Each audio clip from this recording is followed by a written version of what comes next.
محمدرضا پهلوی. پاسخ به تاریخ، قسمت سوم، فصل چهارم، انقلاب سفید و کارگران. بر اثر انقلاب شاه و ملت 2.5 میلیون خانواده ایرانی، یعنی حدود 12 میلیون نفر، مالک اراضی مزروعی خود شدند. اگر چنین تحولی خوشایند بزرگ مالکان روحانی و غیر روحانی نبود و نیست، تعجب نباید کرد. اصل دیگر سیاست ما تأکید و تکیه بر توسعه سریع صنایع کشور بود. من نمی توانستم یک آن از خاطر ببرم که با توجه به آهنگ افزایش نفوس در ایران، تعداد جمعیت کشور در سال 1370 از 50 میلیون نفر تجاوز خواهد کرد و برای اینان باید منبع درآمد و اشتغال فراهم کرد. جمعیت تهران در سال 1335 برابر با 1,700,000 نفر و در سال 1357 معادل 4,500,000 نفر بود. جمعیت اصفهان در سال 1335 برابر 255,000 نفر و در سال 1357 معادل 1,000,000 نفر بود. جمعیت تبریز در سال 1335 برابر با 300,000 نفر و در سال 1357 معادل 900,000 نفر بود. جمعیت مشهد در سال 1335 برابر با 250,000 نفر و در سال 1357 معادل با 950,000 نفر بود. جمعیت شیراز در سال 1335 برابر 171,000 نفر و در سال 1357 معادل با 750,000 نفر بود. البته پدیده شهرگرایی منحصر و مختص به ایران نیست، اما نمی توانستیم از توجه به آن در کشور خود غافل باشیم و پیچیدگی آن را به دست فراموشی بسپاریم. تأمین مسکن برای کارگران. تأمین مسکن یکی از اولویت‌های اصلی سیاست ملی ما بود. برای نیل به این منظور میبایست که اصلاحات عمده شهری، ایجاد شهرهای جدید، اصلاح محلات قدیمی شهرهای موجود و به خصوص جلوگیری از معاملات سوداگرانه اراضی بپردازیم. برای مبارزه با این معاملات سوداگرانه و جلوگیری از افزایش سرسام‌آور قیمت زمین، اصل 18 انقلاب اعلام شد. اعلام این اصل در سال 1356 صورت گرفت. ولی قبل از آن نیز از توجه به این مطلب غافل نبودیم. مؤثرترین راه جلوگیری از سوء استفاده ها این بود که دولت رأساً به احداث و ساختمان مسکن برای نیازمندان بپردازد. هم یک برنامه ملی طویل المدت ضرورت داشت و هم یک برنامه فوری و سریع که نیازهای عاجل را برآورد. یکی دیگر از مبانی سیاست مسکن تأمین شرایط مطلوب و تشویق‌آمیز برای سرمایه‌گذاری خصوصی در زمینه مسکن بود. به همین منظور بود که شرکت‌های متعدد پس‌انداز و وام مسکن تشکیل شد. امکانات بانک رهنی ایران افزایش یافت. بانک ساختمان و صندوق سرمایه‌گذاری بانک‌های ایران در برنامه‌های خانه‌سازی بنیان گرفت و بالاخره برنامه وسیعی برای ایجاد و تشویق و گسترش تعاونی‌های مسکن تدوین گشت. طبق آمار موجود، وزارت آبادانی و مسکن به تنهایی تا پایان سال 1357 31,000 واحد مسکونی، خانه‌های سازمانی، خانه‌های ارزان قیمت، خانه‌های کارگری ساخته و تحویل داده و احداث نزدیک به 40,000 واحد مسکونی دیگر را آغاز کرده بود.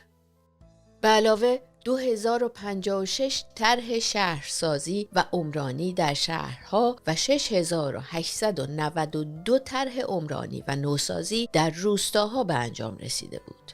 چنین مقرر بود که هر واحد بزرگ صنعتی، هر مؤسسه اقتصادی ملی با کمک دولت و استفاده از اراضی ملی بتواند به خانه‌سازی برای کارگران و کارمندان خود بپردازد و این خانه‌ها هرچه ممکن است به محل کار نزدیک باشد تا از رفت و آمد و اتلاف و بروز مشکل عبور و مرور جلوگیری شود.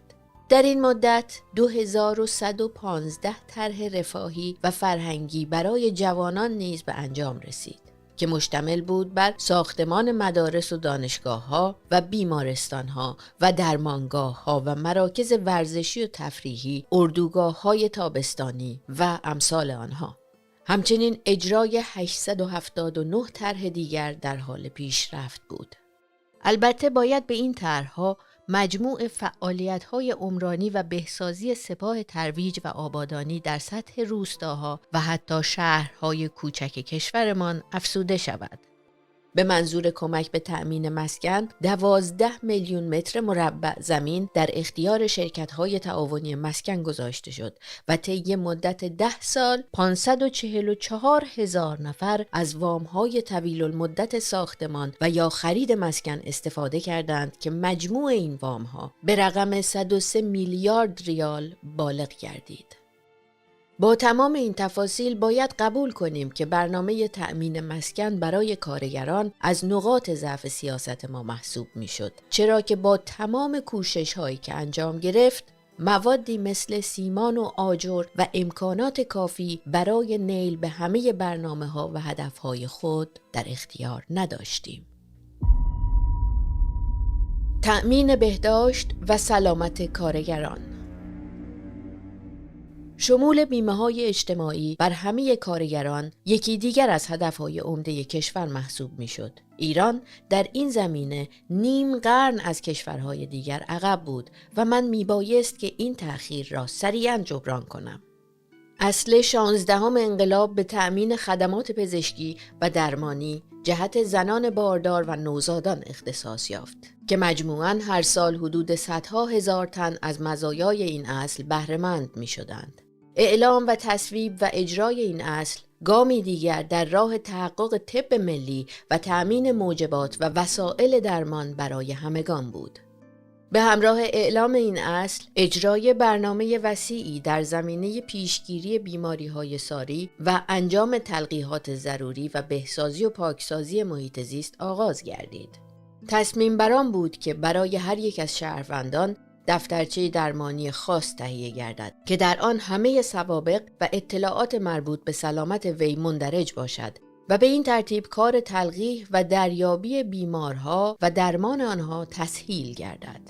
من همواره کوشش برای تأمین بهداشت عمومی و گسترش خدمات درمانی را از هدفهای مقدم و اصلی دولتها تلقی می کردم. گرچه خوانندگان ایرانی این سطور غالباً با اسامی و مشخصات سازمان‌هایی که ذکر می‌کنم آشنا هستند، معزالک یادآوری نام آنها را ضروری می‌دانم. نخست شیر و خورشید سرخ ایران که قدیمی‌ترین سازمان خدمات درمانی و بهداشتی و امداد کشور ما محسوب می‌شود. دیگر سازمان شاهنشاهی خدمات اجتماعی و بنگاه حمایت مادران و نوزادان و بنیاد پهلوی. هر سه این سازمان‌ها در زمینه درمان، مبارزه با بیماری‌های همه‌گیر، گسترش خدمات بهداشتی، تأمین سلامت گروه‌های مختلف و اجتماعی، خدمات امدادی، بهسازی و نوسازی محیط زیست، خدمات وسیع و متنوعی را به عهده داشتند. مؤسسات دیگری که هر یک به نوبه خود در کار بهداشت و درمان فعالیت داشته و به اجرای برنامه‌های دولت کمک و یا آنها را تکمیل می‌کردند به قرار زیر هستند: جمعیت آموزشی و بهزیستی فرح پهلوی، بنیاد ملک پهلوی، سازمان ملی حمایت از نابینایان و ناشنوایان، انجمن ملی حمایت کودکان، انجمن ملی مبارزه با جذام، انجمن ملی مبارزه با سرطان، سازمان ملی خون و غیره. کوشش‌های اجتماعی و انسانی شهبانو. بسیاری از سازمان‌هایی که به آنها اشاره کردم تحت ریاست عالیه شهبانو خدمت می‌کردند که با قلبی رئوف و کوششی بسیار به آنها می‌پرداخت. کافی است تنها به یک مورد اشاره کنیم. امروزه درمان جذام کاری عادی است، اما تجدید زندگی فعال جذامیان شفایافته و بازگشت آنان به اجتماع با مقاومت افراد و پیش داوری‌های مختلف روبرو می شود. برای پیروزی بر این مشکل شهبانو راه خاصی ارائه دادند. برای جذامیان شفایافته دهکده خاصی با برخورداری از همه تأسیسات اجتماعی و فرهنگی و رفاهی ساخته شد که در آن استقرار یافتند. جذابیت این دهکده چنان بود که روستاییان بسیار بدان رو آوردند و با بیماران فعلی یکجا به فعالیت پرداختند و کار ادغام خود به خود جامه عمل پوشید. روزی که شهبانو برای بازدید به این دهکده رفتند، با استقبالی پرشور و هیجان مواجه گردیدند. تلاش مداوم شهبانو برای ارتقا و پیشرفت زنان ایرانی با موانع و مشکلاتی ناشی از سنت‌های قدیم و باورهای اجتماعی روبرو می‌شد که لازم آمد به تدریج در رفع آنها اقدام شود. اندک اندک در مناطق مختلف کشور کلاس‌های مختلط به وجود آمد. زنان پذیرفتند که پزشکان مرد به معاینه و مداوای آنان بپردازند. رفت و آمد پرستاران زن موتورسوار که برای انجام خدمات درمانی به روستاها می رفتند امری عادی شد. همه اینها انقلابی بزرگ در زندگی روستاها و شهرهای ایران بود. شهبانو ریاست عالیه انجمن ملی حمایت کودکان را به عهده داشتند. این انجمن با همکاری کارشناسان سازمان‌های بین‌المللی که بدانها وابسته بود، به اصلاح و تکمیل قوانین مربوط به کودکان توجه خاص مبذول داشت و همچنین بیمارستان‌ها، درمانگاه‌های شخصی، شیرخوارگاه‌ها، اردوهای تابستانی برای کودکان در سرتاسر کشور تأسیس نمود.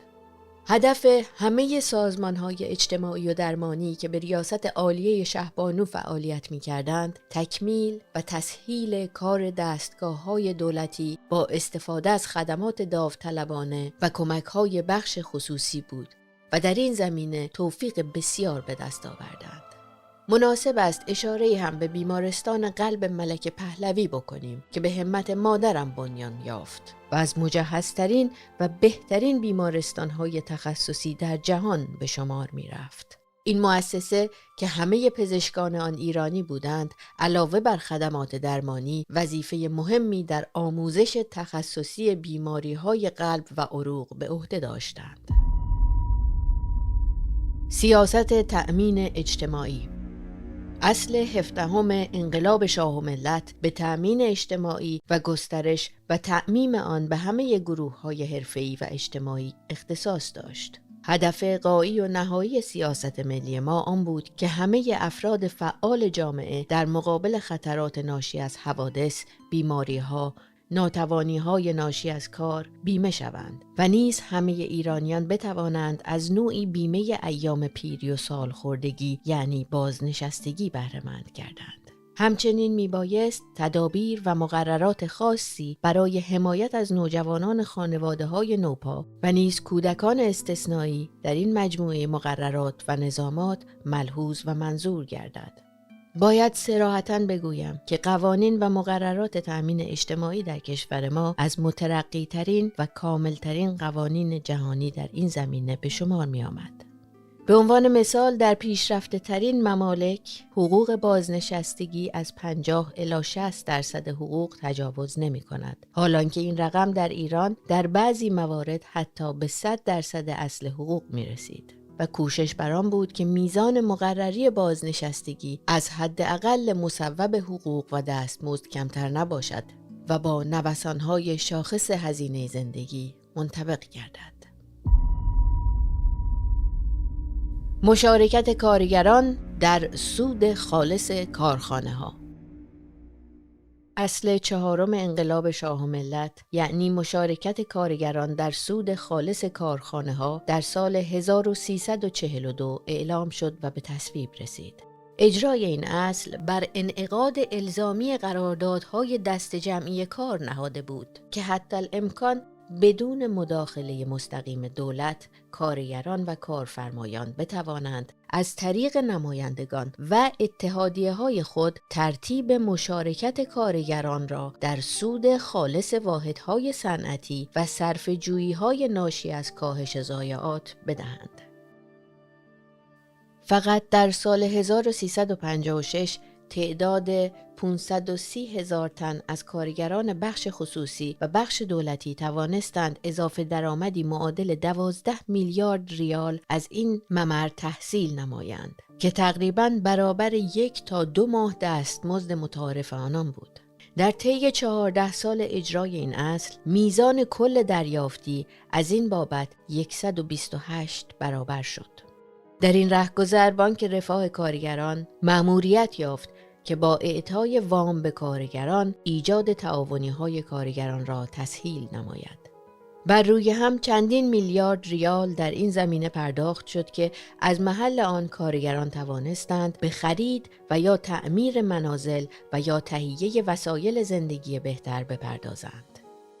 نرخ بهره وام‌های بانک در بعضی از موارد فقط 4%، یعنی بسیار باصرفه بود. بدین ترتیب همکاری واقعی و مؤثر کار و سرمایه در ایجاد و توسعه واحدهای بزرگ صنعتی و همبستگی و اشتراک منافع همه عوامل انسانی، کارگران، متخصصان فنی، مهندسان و مدیران از قوه به فعل پیوست. 3 اصل عمده حاکم بر قوانین و مقررات کارگری ما عبارتند از: 1. هر کارگر ایرانی دارای حق اشتغال و حق برخورداری از تأمین اجتماعی است و اگر کار خود را از دست بدهد و دچار بیکاری شود، از بیمه بیکاری استفاده خواهد کرد. 2. حداقل دستمزد با توجه به نوسانات، شاخص هزینه زندگی هر سال تعیین می شود. این حداقل با توجه به بخش‌های مختلف صنعت و موقع جغرافیایی واحدهای صنعتی معتبر است. طبقه بندی مشاغل به منظور تعیین عادلانه دستمزدها الزامی است. این حداقل با توجه به بخش‌های مختلف صنعت و موقع جغرافیایی واحدهای صنعتی معتبر است.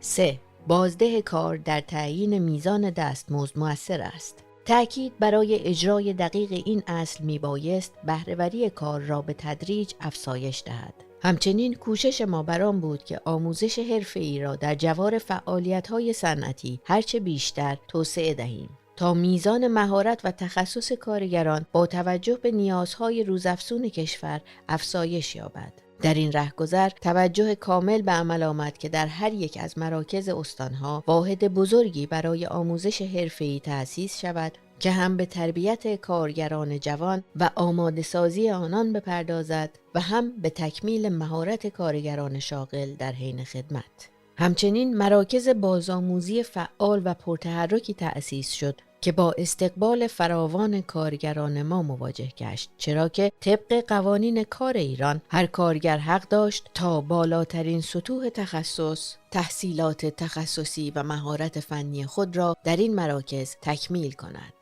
بالاخره باید گفت که همکاری اتحادیه‌های کارگری و سازمان‌های کارفرمایان با یکدیگر و با دولت همواره در سطحی رضایت بخش بود، چرا که همیشه منافع عالی و نهایی اقتصاد کشور و کارگران ایرانی را مد نظر داشتند. مشارکت کارگران در مالکیت واحدهای صنعتی. در زمینه مشارکت کار و سرمایه به آنچه فوقاً گذشت اکتفا نکردیم. برای من مشارکت کارگران در سود خالص واحدهای صنعتی سرآغازی بیش نبود و می‌خواستم که به تدریج کارگران ایرانی در مالکیت واحدهای صنعتی شریک و سهیم باشند تا هر نوع دوگانگی و تضاد میان عوامل اصلی تولید از میان برداشته شود. در تابستان 1354 اصل 13 انقلاب در زمینه گسترش واحدهای صنعتی به تصویب رسید. واحدهای بزرگ صنعتی که حداقل 5 سال از تأسیس آنها می‌گذشت، مکلف شدند وضع خود را به شرکت سهامی عام تبدیل و تا معادل 49% از سهام خود را در درجه اول به کارگران و کارمندان همان واحد و در مرحله بعد به عامه مردم بفروشند. واحدهای صنعتی بخش عمومی نیز متعهد شدند تا 99% سهام خود را به معرض فروش بگذارند تا به این ترتیب مالکیت واحدهای تولیدی و صنعتی هرچه بیشتر عمومیت یابد و همگان در بسط و توسعه اقتصاد ملی شریک و سهیم شوند. تصویب این اصل یکی از مبانی دموکراسی اقتصادی در ایران بود و نقطه عطفی در تحول اجتماعی و سیاسی جامعه ما محسوب می‌شد. زیرا که میبایست همبستگی و اشتراک منافع گروه‌های عمده صنعتی را در راهبری اقتصاد صنعتی و پیشرفت و توسعه ایران به مرحله تحقق رساند و همچنین از پیدایش انحصارهای بزرگ و کارفرمایانی به صورت فئودال‌های دیروز جلوگیری کند.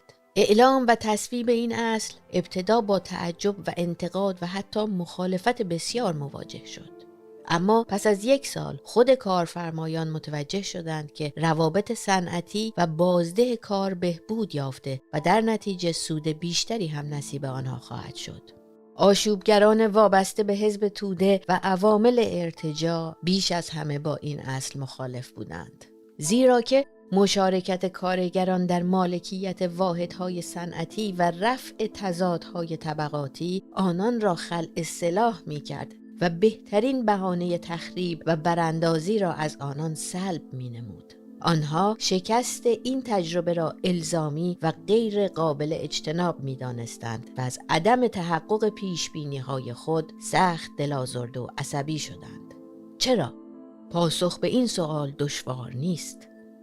قرار بود سهام بیشتر واحدهای صنعتی بخش دولتی، البته به استثنای صنایع اساسی و کلیدی چون نفت و گاز و پتروشیمی و راه آهن و اسلحه سازی و برق و فولاد، در پاییز 1357 به معرض فروش گذاشته شود. در همین اوان بود که در تهران و مشهد و اصفهان و تبریز و قم اغتشاشات و تظاهرات خشونت‌آمیز همراه با قتل و غارت و آتش افروزی به وقوع پیوست و شهرهای ما را به خون و آتش کشید. همین حوادث بود که سرانجام به تغییراتی منتهی شد که مطبوعات بین‌المللی آن را هرج و مرج پایان ناپذیر و کلاف سردرگم نامگذاردند. قبل از این تاریخ 153 واحد بزرگ صنعتی که به خانواده‌ها و یا گروه‌های معدودی از سهامداران تعلق داشت، سهام خود را به معرض فروش گذاشته و 163,000 تن از کارگران آنها این سهام را خریداری کرده بودند. کار فروش سهام 320 واحد بزرگ صنعتی دیگر با سرمایه‌ای معادل 170 میلیارد ریال نیز در دست اجرا و انجام بود.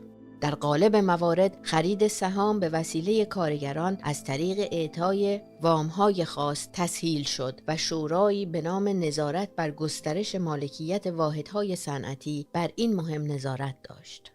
وام‌های پرداختی میبایست در مدت 10 سال از محل سود سهام خریداری شده مستهلک شود. در خاتمه بد نیست به ذکر چند رقم بپردازم.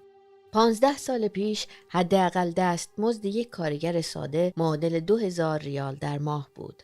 در سال 1978 حداقل دستمزد یک کارگر ساده معادل 10,000 ریال در ماه بود که میباید تقریباً 20% هم بابت حق مشارکت در سود خالص واحدهای صنعتی به آن اضافه کرد. کارگران در قالب موارد از خانه‌های ارزان قیمت، غذای ارزان قیمت در کارگاه و امکان خرید 5 کالای اصلی یعنی نان و گوشت و قند و برنج و روغن به قیمت‌های ارزان و تثبیت شده بهره مند بودند. بسیاری از فروشگاه‌های کارگری طبق گزارش‌هایی که به من رسیده طی آشوب‌ها و اغتشاشات سال گذشته به آتش کشیده شده و نابود گردیدند. بالاخره باید گفت که فرزندان و کودکان این کارگران می توانستند از آموزش رایگان در همه مقاطع تحصیلی استفاده کنند. در سال 1354 به هنگام بازدید از کارخانه قند قوچان یکی از کارگرها در پاسخ سوال من از وضع زندگیشان گفت که نزدیک به 80% کارگران دارای وسیله نقلیه شخصی هستند و نیمی از آنان از خدمه خانگی استفاده می کنند. چنین بود و چنین است پاسخ من به تاریخ درباره توسعه اقتصادی و اجتماعی و رفاه کشاورزان و کارگران.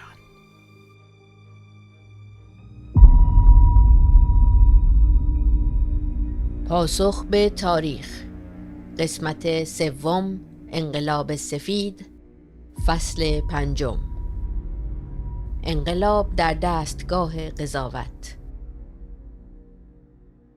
گفتند که دستگاه قضاوت در ایران گهگاه تحت تأثیر و نفوذ ارباب قدرت و ثروت و غیر عادلانه بوده است. شاید چنین باشد، اما من شخصاً جز رضایت و خوشنودی از حاصل کارخانه‌های انصاف که بر اثر انقلاب شاه و ملت ایجاد شد در مردم ندیدم. پدرم دستگاه قضایی ایران را به کلی نوسازی کرد و قوانین مدنی، جزایی و تجاری جدیدی با الهام از قوانین اروپایی به خصوص فرانسوی به تصویب رساند. از آن پس دستگاه قضایی ایران از مداخلات و نفوذ روحانیون به دور ماند و به اصطلاح غیر مذهبی گردید. ولی البته دستگاه جدید قضایی کشور چنان که باید و شاید نبود.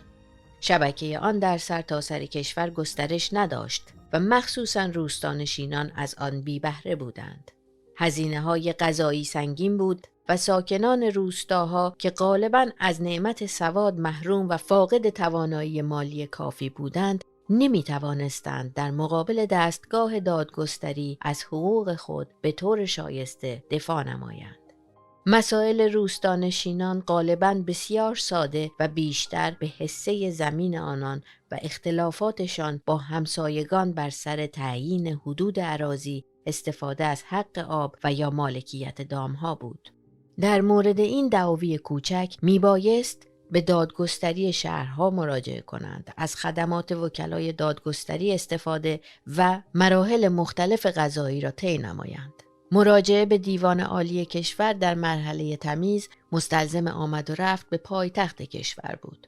همه این دشواری‌ها باعث می‌شد که روستاییان به جای مراجعه به دادگستری با آن همه هزینه رفت و آمد و انتظار در بسیاری از موارد مسائل فیمابین خود را با نیرنگ و خشونت حل نمایند و در نتیجه پرونده‌های متعدد اختلافات محلی بر سر زمین و دام به وجود آمده بیشتر وقت و نیروی ژاندارمری و مراجع دولتی قضایی را به خود اختصاص داده بود.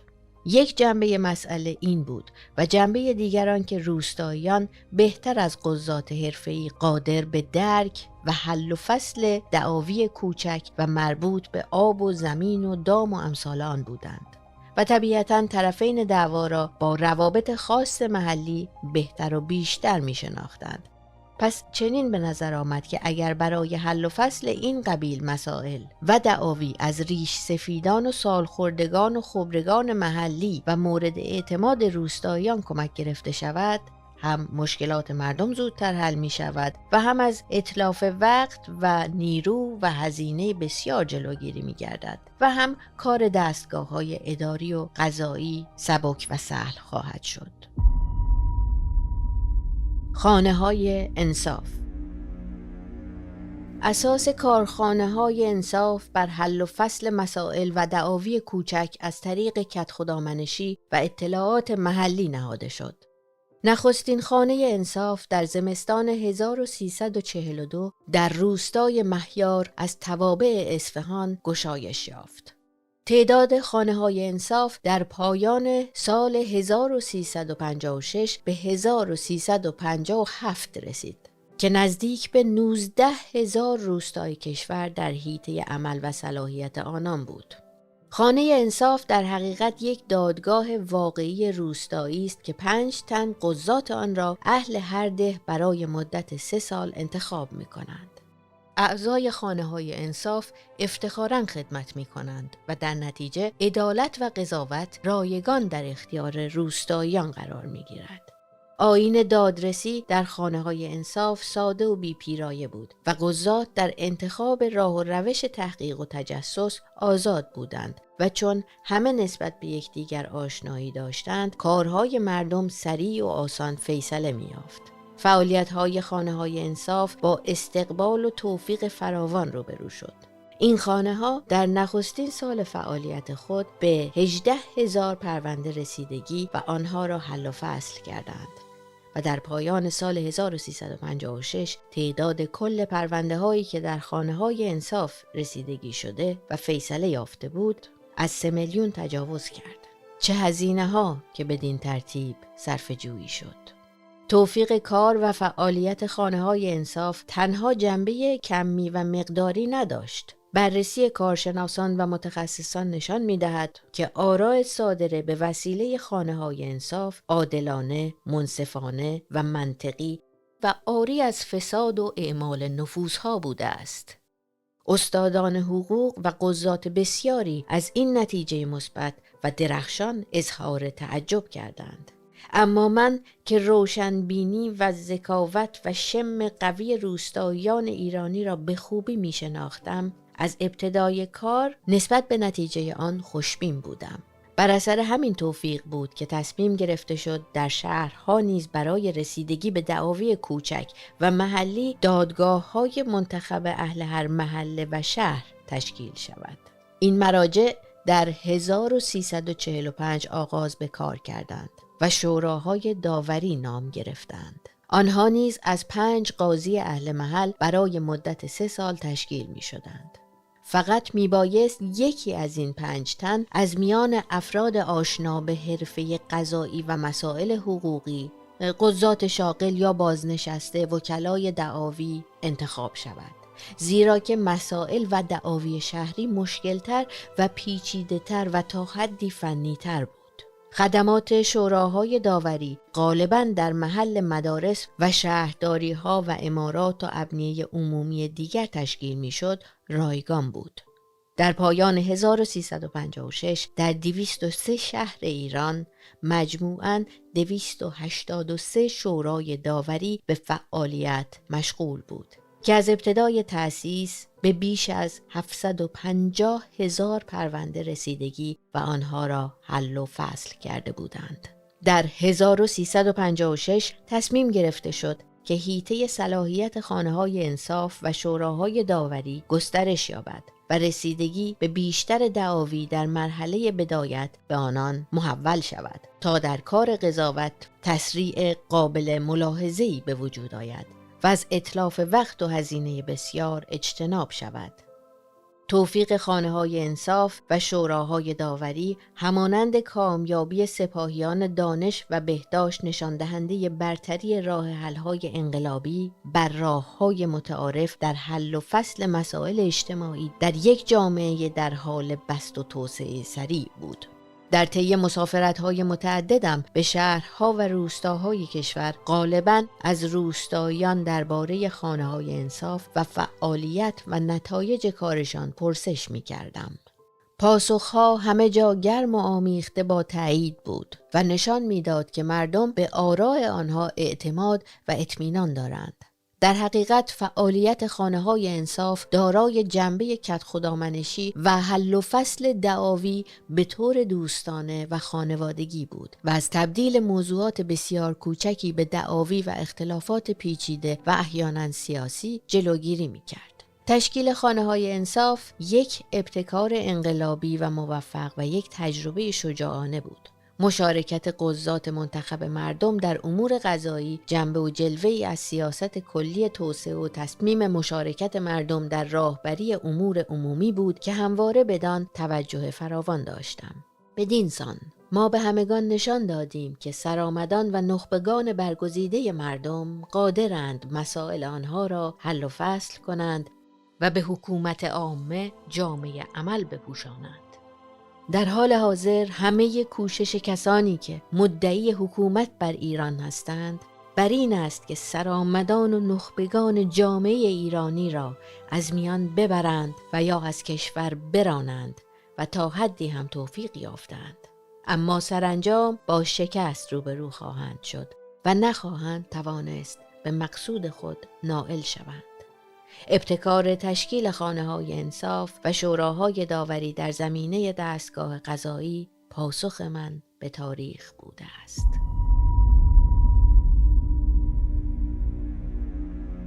پاسخ به تاریخ. قسمت سوم، انقلاب سفید، فصل ششم، انقلاب آموزشی و اصلاحات فرهنگی، دفاع از تمدن ایرانی و هویت ملی.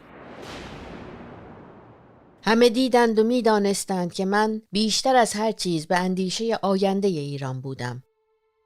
هم رسالت و وظیفه من این بود و هم اقتضای منش و طبیعتم. مفهوم سازندگی آینده ایران توجه به آموزش جوانان بود. به همین سبب در کنار تأمین بهداشت و سلامت ایرانیان، سیاست آموزشی از اولویت خاص برخوردار بود. به هنگام آغاز سلطنت پهلوی فقط 101 از ایرانیان باسواد بودند. آری، در کشوری که صدها تن از برجسته ترین نوابغ انسانیت چون فارابی و رازی و حلاج و ابن سینا، غزالی و فردوسی و سعدی و مولوی و حافظ و نظامی و خیام و روزبهان و رودکی و شیخ بهایی و فرخی سیستانی، منوچهری و سنایی و عطار و خاقانی و خواجه نظام الملک و پروین اعتصامی و دیگران را تربیت کرد، تنها 1% از نفوس خواندن و نوشتن می دانستند و اثری از آموزش واقعی نبود. طبیعتاً آغاز هر کار دشوارتر است و امکانات ما محدودتر بود. طبق سرشماری 1335 14.9% از ایرانیان باسواد بودند و از 4 میلیون نفر کودکان لازم التعلیم فقط 1,720,000 تن آنان توانستند در آن سال به مدرسه راه یابند. پس میبایست در جستجوی راه حل‌های انقلابی برای مبارزه با بیسوادی و گسترش آموزش بود. من قبلاً به این تدابیر و راه حل‌ها یعنی تشکیل سپاه دانش اشاره کردم. حاصل کار سپاه دانش و کوشش‌های متعارف اداری را در زمینه گسترش آموزش عمومی میتوان در چند رقم بیان و خلاصه کرد. طی 15 سال میزان افزایش تعداد دانش آموزان در مقاطع مختلف تحصیلی به شرح زیر است: کودکستان‌ها 1350%، مدارس ابتدایی 560%، دوره راهنمایی 263%، مدارس متوسطه 331%، مدارس حرفه‌ای و فنی 1550%، مدارس سپاه دانش 692%. تعداد کل دانش آموزان و دانشجویان کشور طی همین مدت از 1.5 میلیون نفر به بیش از 10 میلیون تن رسید. این کامیابی بزرگ بیش از همه مرهون و مدیون سپاه دانش است که نه تنها به کار اصلی خود یعنی آموزش بیسوادان پرداخت و میلیون ها تن را از نعمت خواندن و نوشتن برخوردار ساخت، بلکه شور و شوقی وصف ناپذیر نسبت به دانستن و آموختن در همه گروه های جامعه، به خصوص در میان روستاییان، به وجود آورد. بر اثر کوشش سپاه دانش، نسبت تعداد دانش آموزان در روستاها طی مدت 15 سال از 39.4% به 52.8% کل دانش آموزان کشور بالغ گردید که در این درصد تقریباً با تناسب جمعیت روستاییان در مجموع نفوس مملکت برابر است. باید افزود که به احتمال قریب به یقین میزان افزایش بودجه آموزش و پرورش ایران طی این مدت در دنیا بی‌نظیر است. بودجه آموزش و پرورش در برنامه سوم عمرانی کشور 1963 تا 1967 45 میلیارد ریال. بودجه آموزش و پرورش در برنامه چهارم عمرانی کشور 1968 تا 1972 172 میلیارد ریال. بودجه آموزش و پرورش در برنامه چهارم عمرانی کشور 1972 تا 1977 551 میلیارد ریال. پیشبینی بودجه لازم برای فصل آموزش و پرورش در برنامه ششم عمرانی کشور 1978 تا 1982 بالغ بر 2.500 الی 2.700 میلیارد ریال بود. تصور نمی کنم که در شرایط فعلی تحقق چنین بودجه‌ای میسر باشد. با این حال باید گفت که بر اساس روند آماری موجود در پایان برنامه ششم تعداد دانش آموزان و دانشجویان کشور میبایست به 13,700,000 تن، یعنی 40% بیش از رقم سال 1357 بالغ شود. سرنوشت این دختران و پسران ایرانی در صورت ادامه وضع کنونی چه خواهد بود؟ منشور انقلاب آموزشی. هدف مهم دیگر سیاست آموزشی ما بهبود کیفیت تعلیم و تعلم، انطباق آن با مقتضیات تمدن جدید و نیازهای جامعه ایرانی بود. برای نیل به این هدف منشور انقلاب آموزشی در تابستان 1347 در اجتماعی بزرگ از استادان و صاحب نظران تدوین و تصویب شد و به عنوان اصل 12 انقلاب شاه و ملت مورد عمل قرار گرفت. در این منشور تنوع و بهبود روش‌های آموزشی به منظور هماهنگ ساختن با نیازهای امروز و فردای جامعه ایرانی مورد تأکید خاص قرار گرفته بود. همچنین توصیه شده بود که در تمام سطوح و مقاطع آموزشی توجه کامل و مستمر به شناسایی و شناساندن تاریخ و فرهنگ و تمدن ایرانی و زبان و ادبیات فارسی و آداب و سنن ملی و منطقه‌ای به عمل آید. در منشور انقلاب آموزشی توسعه سریع آموزش فنی و حرفه‌ای به موازات مدارس ابتدایی و متوسط و تجدید نظر اساسی در برنامه مدارس اخیرالذکر توصیه شده بود که همه اینها متعاقباً به مرحله اجرا درآمد. اجرای سیاست عدم تمرکز در مدیریت آموزش و پرورش و تفویض اختیارات به مسئولان در سطوح مختلف اداری و استانها و شهرستانها نیز یکی دیگر از تدابیری بود که در منشور انقلاب آموزشی مورد توجه خاص قرار گرفت. به منظور توسعه و گسترش آموزش فنی و حرفه‌ای، بهره‌گیری از وسایل سمعی و بصری و ترتیب برنامه‌های بازآموزی در خارج از ساعات کار توصیه شده بود. چنان که قبلا یادآور شدم، ایران در صدد تهیه 3 ماهواره بود که از طریق آنها رساندن تصاویر تلویزیونی و آموزش تلویزیونی به دورافتاده ترین روستاهای کشور نیز میسر و مقدور باشد. گسترش و تشویق پروژه‌های علمی اصیل، برقراری رابطه و همکاری میان 18 دانشگاه و 137 مؤسسه آموزش عالی کشور با بخش‌های صنعت و کشاورزی، همچنین توسعه ورزش و تربیت بدنی در همه مدارس کشور نیز در منشور انقلاب آموزشی مقام مهمی داشت. در زمینه ورزش برنامه وسیعی به منظور اهدای ورزشگاه‌های عمومی و زمین‌های ورزشی و تجهیز مدارس و ترتیب مسابقات و تشویق و بزرگداشت قهرمانان به مرحله اجرا درآمد که همه دیدند و می‌دانند. برگزاری بازی‌های آسیایی 1353 در تهران که کشور ما در آن مقام دوم را یافت، توفیقی بزرگ برای ایران بود. حالانکه ایرانی‌ها بر چین و هندوستان که جمعیتشان بیش از 20 برابر ایران بود، سبقت جستند. هدف نهایی سیاست آموزشی ما این بود که بتوانیم زنان و مردانی تندرست و توانا و آگاه برای جامعه فردای ایران تربیت کنیم. زنان و مردانی که قادر به مقابله با مسائل دشوار تمدن جدید و حل و فصل آنها باشند. زنان و مردانی که از حس میهن دوستی و اعتماد به نفس و صفات اخلاقی برخوردار باشند. آموزش رایگان برای دانشجویان. در ابتدای سلطنت من قانون آموزش اجباری و رایگان از تصویب قوه مقننه گذشت، اما کشور امکانات و وسایل اجرای آن را نداشت. انجام سپاه دانش و گسترش آموزش رایگان در سطح روستاهای کشور گامی بزرگ در این راه بود. من آرزو داشتم که آموزش در همه سطوح برای همه ایرانیان رایگان باشد. به همین سبب اصل 15 انقلاب شاه و ملت اعلام شد که بر طبق آن همه دانش آموزان و دانشجویان در مقابل تعهد خدمت به دولت و یا در محل و وظیفه‌ای که دولت معین می نماید از آموزش رایگان کامل برخوردار شوند. این تدبیر مخصوصاً برای دانشجویان بسیار مفید بود، زیرا نوعی بیمه و تعهد دولت در مقابل آنان برای تهیه شغل مناسب محسوب می‌شد.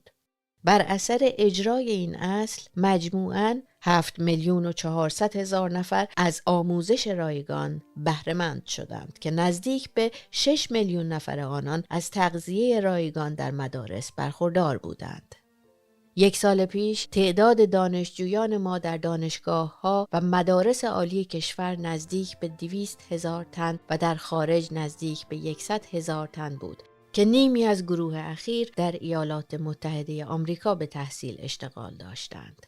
پردیس، دانشگاه نوبنیاد پهلوی در شیراز و دانشگاه اصفهان که هر دو در دست ساختمان بود، میبایست از زیباترین و مجهزترین مجموعه های آموزش عالی در سراسر جهان شود. بیشتر دانشجویان ما علاوه بر آموزش رایگان از کمک هزینه تحصیلی استفاده می کردند و طبیعتاً سن آنان اجازه نمیداد که بدانند 20 و چند سال قبل که هنوز متولد نشده بودند کشورشان با چه تنگناها و چه دشواری‌هایی مواجه بود و آنچه را که داشتند و در اختیارشان بود کاملاً عادی می‌دانستند. امروزه که من به وقایع 2 سال گذشته می‌اندیشم، گهگاه به خود می‌گویم که شاید ما در اتخاذ بسیاری از این تدابیر شتاب کردیم. شاید میبایست شرایط ورود به دانشگاه‌ها را دشوارتر می‌کردیم. اشتباه دیگر من آن بود که در سیاست کلی کشور مقام و اعتباری که باید و شاید برای استادکاران، کشاورزان ماهر، ارباب حرفه و صنایع و امثال آنها که به مدد بازوی خود کار می‌کردند قائل نشدیم و لاجرم همه به سوی دانشگاه‌ها روی آوردند و مدارک‌گرایی به کلیه گروه‌های اجتماعی و طبقات سنی سرایت کرد. ما فکر می‌کردیم که باید خود را برای مقابله با عصر صنعت خودکار و الکترونیک آماده کنیم. پس بی حساب در دانشگاه‌ها را گشودیم و شاید توجهی که میبایست به جنبه‌های معنوی و روانی آموزش معطوف نداشتیم. بسیاری از دانشجویان ما فرزندان خانواده‌های ساده روستایی بودند که پدرانشان حتی روستای خود را ترک نکرده به شهرهای بزرگ نیامده بودند. اینها یکباره وارد بهترین دانشگاه‌های داخل و خارج کشور شدند و در شهرهای بزرگ و محیط سرد و خشن آنان به زندگی پرداختند. این جهش در شرایط زندگی خالی از نتایج دشوار و بعضاً نامطلوب انسانی و روانی نبود. گروهی به تنبلی و بیکاری گراییدند و گروهی دیگر به خشونت، اعتراض و فزونطلبی دائم. ادامه این خشونت‌ها در 1 سال اخیر دانشگاه‌های ایران را دچار نابسامانی‌های فراوان و هرج و مرج کرد. استادان مورد اهانت قرار گرفتند و اکنون عملاً همه مدارس عالی کشور ما به حالت تعطیل درآمده است. به عنوان نمونه از 2000 تن افراد هیئت علمی دانشگاه تهران نزدیک به 1200 نفر آنان یا به وسیله کمیته‌های مجهول الهویه تصفیه شده و یا تقاضای بازنشستگی کرده و یا عازم خارج شده‌اند. در این شرایط سرنوشت جوانان مستعد ما چه خواهد شد؟ اگر دانشگاه‌ها تعطیل شوند، اگر فراگیری دانش‌ها و فنون جدید برای فرزندان ایران میسر نباشد، چه نتیجه‌ای جز بازگرداندن کشور به گذشته و توقف پیشرفت ملی به دست خواهد آمد؟ بزرگداشت فرهنگ و هنر ایرانی. من هرگز فرهنگ را مختص گروهی خاص و معدود نمی‌دانستم و گسترش و اطلاع فرهنگ ایرانی را از مبانی اصلی سیاست ملی و مملکتی تلقی می‌کردم که مخصوصاً شهبانو توجه و دقت بسیار معطوف بدان کرد. نخستین کوشش ما حفظ و صیانت هنرهای سنتی و باستانی ایران و تجدید حیات آنها بود. همچنین توجه بلیغ به شکوفایی فرهنگ و هنر اصیل و نوین ایران معطوف شد. ایجاد کتابخانه‌های متعدد، مؤسسات تحقیقاتی و آموزشی، موزه‌ها، فرهنگ سراها، برپایی جشنواره‌ها، تشویق نویسندگان و شاعران و هنرمندان همه بر اجرای این اصل تکیه داشت و آنقدر روشن است که نیازی به تفصیل در بازگفتن آن نیست. بسیاری از مردم ایران تصور می‌کردند که هرچه متعلق به گذشته است، کهنه و مخالف ترقی و حتی ارتجاعی است. این باور یک نوع بی‌اعتنایی به فرهنگ و سنت و گونه غربگرایی افراطی در بعضی گروه‌های اجتماعی به وجود آورده بود. مبارزه با این طرز تفکر برای ما از اهمیت خاص برخوردار بود تا ایرانیان به بزرگی و تنوع و جامعیت فرهنگ و تمدن و هنرهای خود بیشتر و بهتر پی ببرند و بدین سان مبانی وحدت و هویت ملی تحکیم شود. در همین دیدگاه بود که به شعر و ادبیات و تاریخ ایران مقامی والا در برنامه‌های تحصیلی اختصاص داده شد. همچنین تلویزیون ملی ایران در حفظ و اشاعه موسیقی ملی و سنتی ایران سهم قابل ملاحظه‌ای ایفا کرد. به موازات این برنامه‌ها به شناسایی و شناساندن هنر پیشرو نیز توجه کامل مبذول شد که جشنواره شیراز تخت جمشید، میعادگاه نوپردازان هنر جهانی، نمونه‌ای شایسته از آن است. میل دارم در اینجا تعدادی از برجسته ترین شاعران و هنرمندان معاصر و نوپرداز کشورمان را نام ببرم. نخست نیما یوشیج، بنیانگذار شعر نو در ایران. سپس شاعرانی چون فریدون مشیری، نادر نادرپور، ابتهاج صایب، اخوان ثالث، سهراب سپهری، احمد شاملو، فروغ فرخزاد، سیمین دانشور، سیمین بهبهانی و سایرین. در زمینه هنرهای نمایشی بیژن و اردوان مفید که برادر دیگرشان بهمن به سینما پرداخت، آربی اوانسیان و سایرین. در زمینه سینما پرویز کیمیایی، جلال مقدم، گلستان، هژیر داریوش، داریوش مهرجویی، بهرام بیضایی، کیمیایی و سایرین. در میان نقاشان و مجسمه سازان بهمن محسس، اویسی، پرویز تناولی، دریا بیگی، آغداشلو، ابوالقاسم سعیدی، فرامرز پیلارام، یکتایی، زنده رودی، ایران درودی، پروانه اعتمادی، محجوبی و سایرین. بدیهی است نامهای بسیاری را ذکر نکردم که همه را اهل نظر به خوبی میشناسند.